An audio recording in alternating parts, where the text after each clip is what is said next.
ദൈവനാമത്തിന് മഹത്വമുണ്ടാകട്ടെ. എൻ്റെ സഹോദരി സഹോദരന്മാരെ, ദൈവത്തിൻ്റെ പരമാധികാര തെരഞ്ഞെടുപ്പിനെക്കുറിച്ച് നമ്മെ പഠിപ്പിക്കുന്ന ബൈബിൾ തന്നെ മാനുഷിക ഉത്തരവാദിത്വത്തെക്കുറിച്ചും പഠിപ്പിക്കുന്നുണ്ട്. നിങ്ങൾ ദൈവത്തിൻ്റെ ദീർഘക്ഷമയും മഹാദയയും ഗൗനിക്കാതെ പോകരുത്.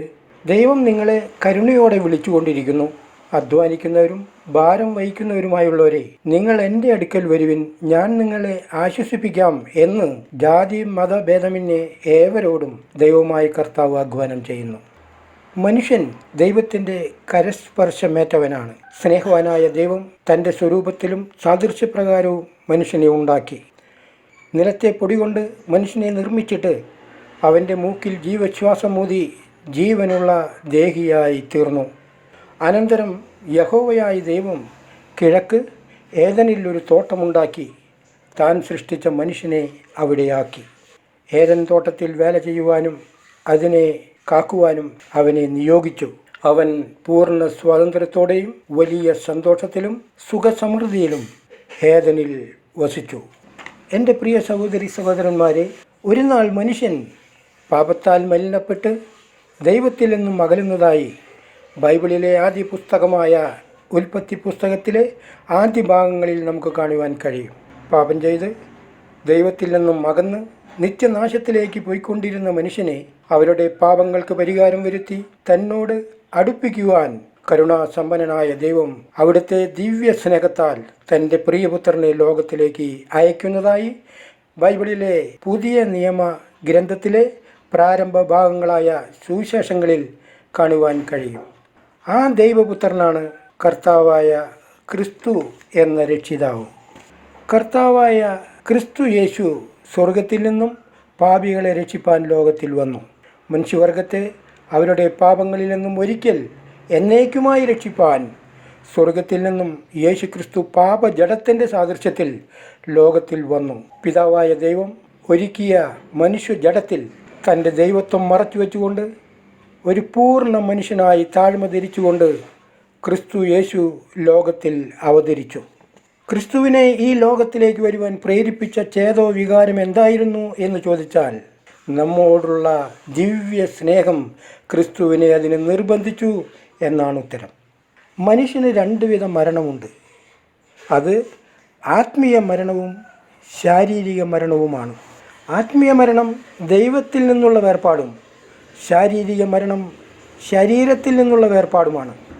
പ്രിയമുള്ളവരെ, ആദ്യ മനുഷ്യനായ ആദം ഏദനിലെ തോട്ടത്തിൽ ആയിരുന്നപ്പോൾ ദൈവകൽപ്പനയുടെ ലംഘനത്താൽ ഉളവാകുന്ന പാപത്തിൻ്റെ ശിക്ഷയായ മരണത്തെ സംബന്ധിച്ച് ആദാമിന് ദൈവം വാമൊഴിയായി കൽപ്പന നൽകിയിരുന്നു. എന്നാൽ ദൈവം നൽകിയ കൽപ്പന പാലിക്കുന്നതിൽ ആദാം പരാജയപ്പെട്ടു. ആദാം കൽപ്പന ലംഘിച്ചു. അങ്ങനെ ആദാം പാപിയും മരണത്തിന് യോഗ്യനുമായി തീർന്നു. ആദാമിൻ്റെ ലംഘനം സകല ജനത്തെയും ബാധിച്ചു.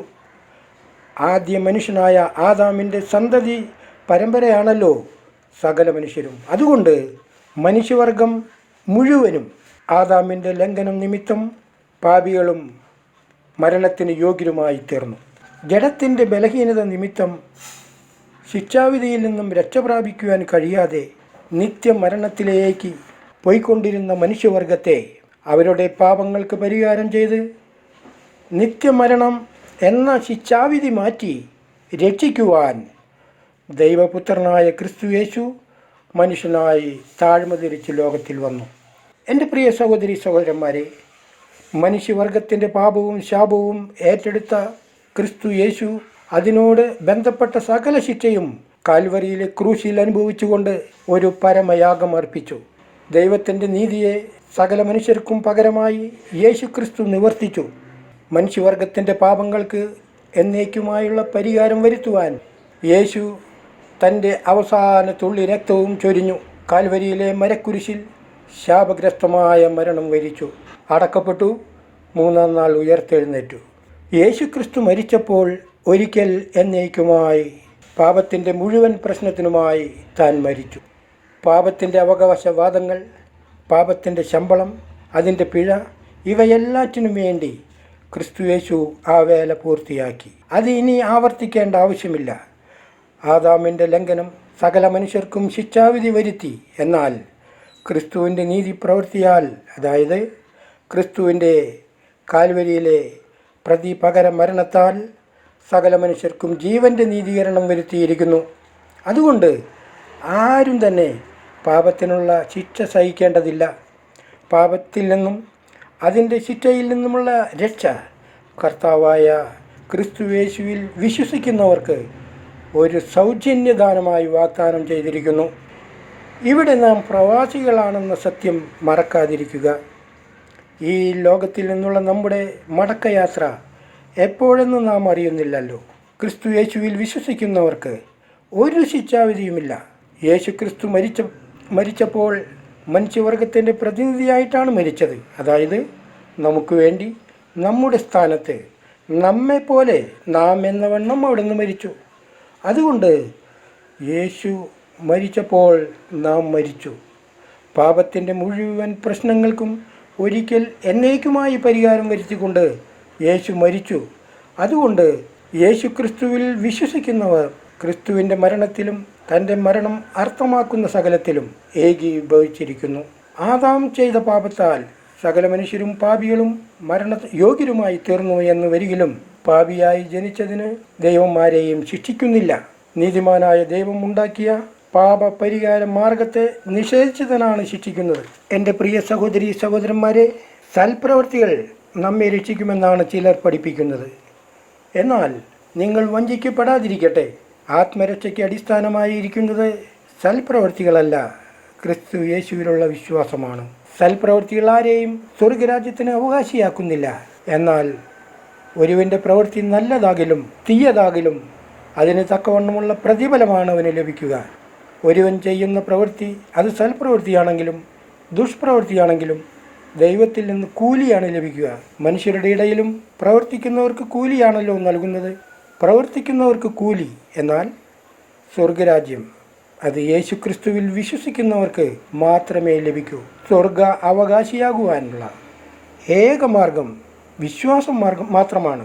കർത്താവായ ക്രിസ്തു യേശുവിൽ വിശ്വസിക്കുന്നവർക്ക് മാത്രമേ പാപത്തിൽ നിന്ന് മോചനം ലഭിച്ച് പാപത്തിൻ്റെ ശിക്ഷയിൽ നിന്നും രക്ഷ പ്രാപിക്കുകയുള്ളൂ. അവരാണ് സ്വർഗരാജ്യത്തിന് അവകാശികൾ. എൻ്റെ പ്രിയ സഹോദരി സഹോദരന്മാരെ, മറ്റൊരുവനിലും രക്ഷയില്ല. രക്ഷിക്കപ്പെടുവാൻ മനുഷ്യരുടെ ഇടയിൽ നൽകപ്പെട്ട വേറൊരു നാമവുമില്ല എന്ന് ബൈബിൾ വ്യക്തമാക്കുന്നുണ്ട്. ഒരുവൻ ക്രിസ്തു വിശ്വാസിയാണെങ്കിൽ അവനിൽ നിന്നും സൽപ്രവൃത്തികൾ ഉണ്ടാകും. സൽപ്രവൃത്തികളിൽ ശുഷ്കാന്തിയുള്ളവരായിരിക്കണമെന്ന് വിശ്വാസികളോട് ദൈവം ആഹ്വാനം ചെയ്യുന്നുണ്ട്. ദൈവത്തെ അനുസരിക്കുക എന്നത് വിശ്വാസിയുടെ ഉത്തരവാദിത്വമാണ്. വിശ്വാസിയായ ശേഷം സ്നാനപ്പെടണം എന്നത് ദൈവകൽപ്പനയാണ്. ക്രിസ്തുവിൻ്റെ പരസ്യ സാക്ഷികൾ ആകണം ക്രിസ്ത്യാനികൾ. സ്നാനം പരസ്യ സാക്ഷ്യത്തിൻ്റെ പ്രഥമ പടിയാണ്. ക്രിസ്തീയ സ്നാനം എന്നുള്ളത് വിശ്വാസത്താലും താതാത്മ്യപ്പെടലിനാലും താൻ ക്രിസ്തുവിൻ്റേത് മാത്രമാണ് എന്നതിൻ്റെയും ഇനി ഒരിക്കലും ലോകത്തിൻ്റേതല്ല എന്നുള്ളതിൻ്റെയും ഭാഗ്യ അടയാളവും പ്രഖ്യാപനവുമാണ്. സ്നാനത്താൽ ആത്മരക്ഷ നടക്കുന്നില്ല. ക്രിസ്തു വിശ്വാസികൾ ക്രിസ്തുവിൻ്റെ മരണത്തിലും ക്രിസ്തുവിൻ്റെ മരണം അർത്ഥമാക്കുന്ന സകലത്തിലും ഏകീഭവിച്ചിരിക്കുന്നു. അവർ വിശ്വാസികളാണെന്ന് എല്ലാവരും അറിയണം.